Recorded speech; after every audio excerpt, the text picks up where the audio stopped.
Welcome into the 49ers Report by Chat Sports. I'm your host, Jay Senior. Coming up on today's show, we're getting into the latest 49ers news and rumors. I hope all of you are having a fantastic week, even if this football team right now is not playing fantastic football. We start off with the latest on Odell Beckham Jr. because we've talked a lot about him here on the channel. In previous years, he has said off the record that he kind of wouldn't mind rocking the 49ers uniform. He did clear waivers today that officially makes him a free agent. He initially hit waivers on Monday, which meant a team across the National Football League, if they claimed him, would have to pay him more than $7 million from here on out until the end of the regular season. Kyle Shanahan did talk about OBJ yesterday and said, look, he's a good player, but the 49ers right now don't have enough cap space to absorb that salary, which is north of $7 million. As for the teams interested right now in OBJ, very confusing career that he's gotten off to because his first 3 years in the league, they were historic. And then the last couple of years in the bunker of Cleveland, he has not been good. Jordan Schultz reporting today that the Green Bay Packers, the leaders in the clubhouse to land OBJ. What's also significant, the Seattle Seahawks, a big rival of the 49ers, a very good team in the NFC West with Russell Wilson coming back, another team in the mix for OBJ services. Josina Anderson saying that OBJ really has no plans to sign with the team at any point soon, but I think that OBJ is going to sign a contract over the next couple of days at the very latest. Josina saying this on Twitter, and she's been very closely tied to OBJ's camp. My understanding is that free agent wide receiver Odell Beckham Jr. will take some time and assess the best situation for him with several options still on the table per league sources. Could one of those options for OBJ be San Francisco? According to Jay Glazer, he wants to go to a winning team with a very solid quarterback. Well, right now, San Francisco is not a winning team at 3-5 through their first 8 games of the season, and Jimmy Garoppolo is not playing stellar football. Now, if the 49ers were to claim him, they would have to pay him that more than $7 million salary. But because he's a free agent, he can basically redo his deal, which over the next couple of years originally was going to pay him more than $13 million.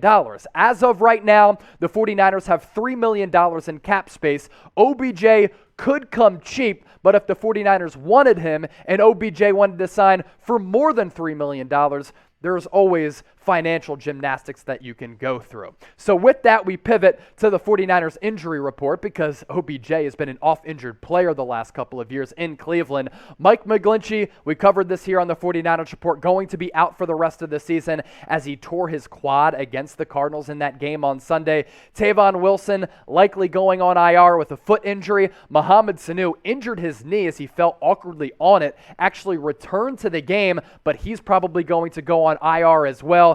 Josh Norman, Drake Kirkpatrick going to be limited in practice throughout this week, and Jalen Hurd, according to Kyle Shanahan, made the initial 53-man roster after playing one game in the preseason, trying to come off that torn ACL, which he suffered last training camp back in 2020, probably is not going to play at all for the rest of the regular season. Very, very frustrating for this organization as well as the fan base. You're looking at a 2018 third-round pick who has not played a single regular season snap yet and has only played in 2 preseason games. But while at Tennessee, while at Baylor, he showed a bunch of potential as a big-bodied wide receiver who used to play running back. Kyle Shanahan saying this about the unfortunate news with Jalen Hurd, which is really just ridiculous at this point. Quote, "We tried to give him some rest, and it's not working out. It's not healing the way that we want.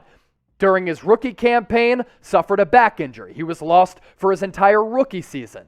Now, it was a torn ACL in his second year, and in year 3, with a lot of time to recover from those injuries, going to be lost yet again. You're looking at a player, once more, that has played in 0 regular season games, has logged 0 regular season snaps, and has only played in 2 preseason games since getting drafted back in 2018 in the 3rd round. Yeah, he can officially be labeled a bust. He can't control that because he's injury prone, but when you draft players who can't give you anything, that's when you start to get on the hot seat like Kyle Shanahan and John Lynch are right now.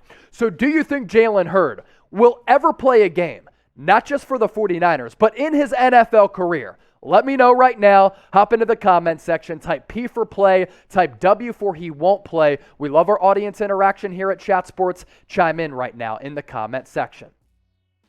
Next up on the docket, should the 49ers, after that taunting penalty from Josh Norman, which cost the team 3 points and really came at an inopportune time, and in the grand scheme of things was just ridiculous considering how long Josh Norman has been in the National Football League, be released? Let's start to explore that and talk about it because it is worthy of talking about. Kyle Shanahan was not happy at all with Josh Norman being flagged. He basically got up into Cliff Kingsbury's face. He said that the coaches from Arizona were talking shit. Players were up in his mug as well. Still, no excuse to lose your mind and get flagged for that taunting penalty. Kyle Shanahan saying, it's very disappointing. I don't care what happens, whether the refs are right or wrong. You can't give them the chance to be wrong. It doesn't matter to me whether you deserved it or you didn't.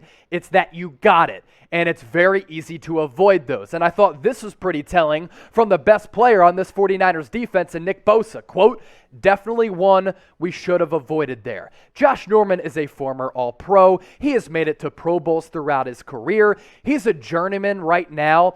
And you just can't be committing those inexcusable penalties when you're firmly entrenched on the roster bubble and you haven't played good football this year. The teammate reactions, the quote from Kyle Shanahan, and the benching from the defensive staff for me was really telling. Kyle Shanahan had said, yeah, we benched him initially. I was okay with him coming back into the game, but D'Amico Ryans and the defensive staff decided to bench him for the remainder of that contest. Right now, Josh Norman is old, Josh Norman is slow, and Josh Norman is washed. The only reason he's on this team is because of all the injuries that have happened in that defensive secondary. It was an emergency for the 49ers to sign him. And other than causing a few fumbles, he's gotten burnt in coverage. He's been consistently flagged for either holding calls or pass interference penalties. I don't even understand why this guy at this point is on this team.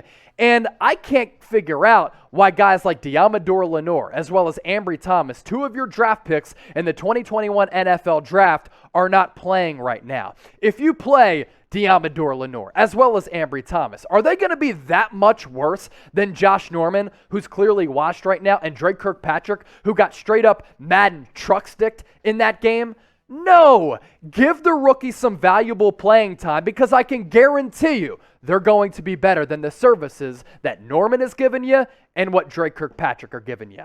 I sure as hell know they're probably going to put forward a better tackling effort than Drake Kirkpatrick as he got truck sticked. Tim Kawakami explained this on The Athletic as to why he thinks as well Josh Norman should just be let go at this point. Josh Norman's taunting penalty in the second quarter wasn't close to the main reason the 49ers lost the game, but it was incredibly undisciplined, gesturing and yelling at Arizona coach Cliff Kingsbury, who, by the way, firmly outcoached Kyle Shanahan on Sunday. There's no doubt about that. And a Cardinals player or two immediately after Kingsbury drew his own unsportsmanlike conduct penalty.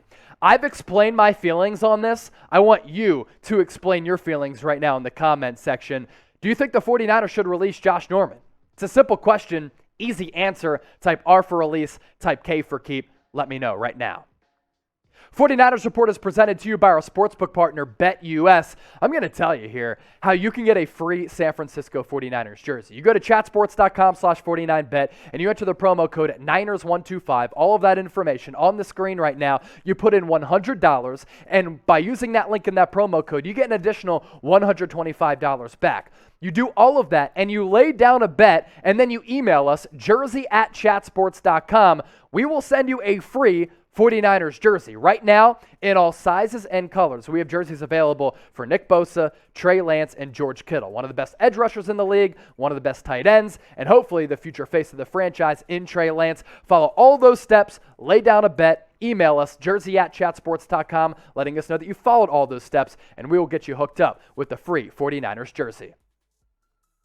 Let's pivot to this now. I think it is time for Kyle Shanahan to start the rookie quarterback in Trey Lance over Jimmy Garoppolo, who you exhausted draft capital for and moved up to number 3 to take out of North Dakota State.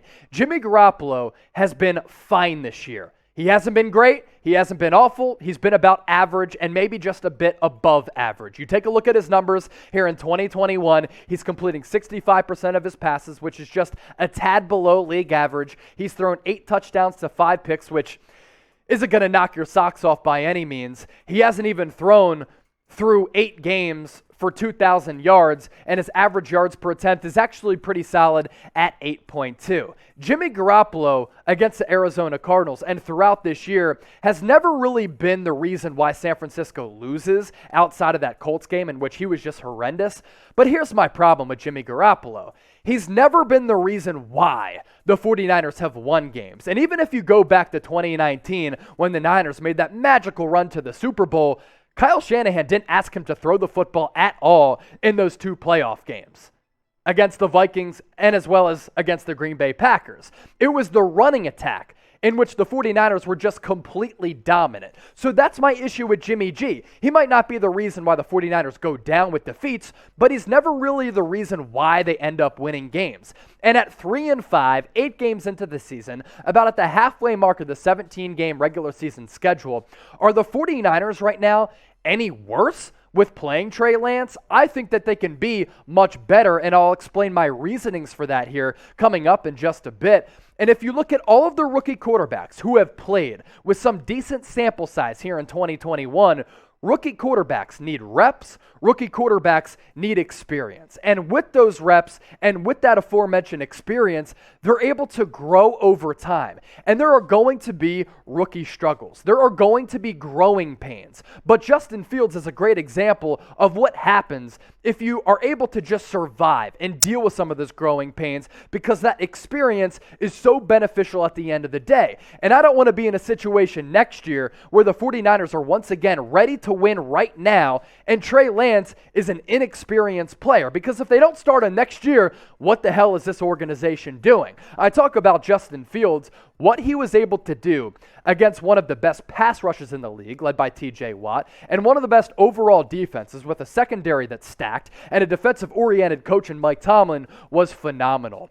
Justin Fields' composure last night against the Pittsburgh Steelers was really impressive. Things were snowballing very quickly. Things were getting out of hand, but he never really gave in to the moment, and he always stayed cool, calm, and collected. And at the end of the game, in the guts of the game, he delivered some monster plays down the stretch for Chicago in a game that they very well could have won. 17-29, 291 yards, some excellent throws downfield on the run, made some great plays with his legs, and Trey Lance in that game against the Cardinals in his first career start, the only start, showed some flashes, the same types of flashes that Justin Fields has been able to show this year. But Trey Lance needs some experience to become the player that a lot of people expect him and think that he can be. 49ers offensive rankings right now, up to this point in the regular season, going back to my comment about them being average with Jimmy G, they define average. 13th in total offense,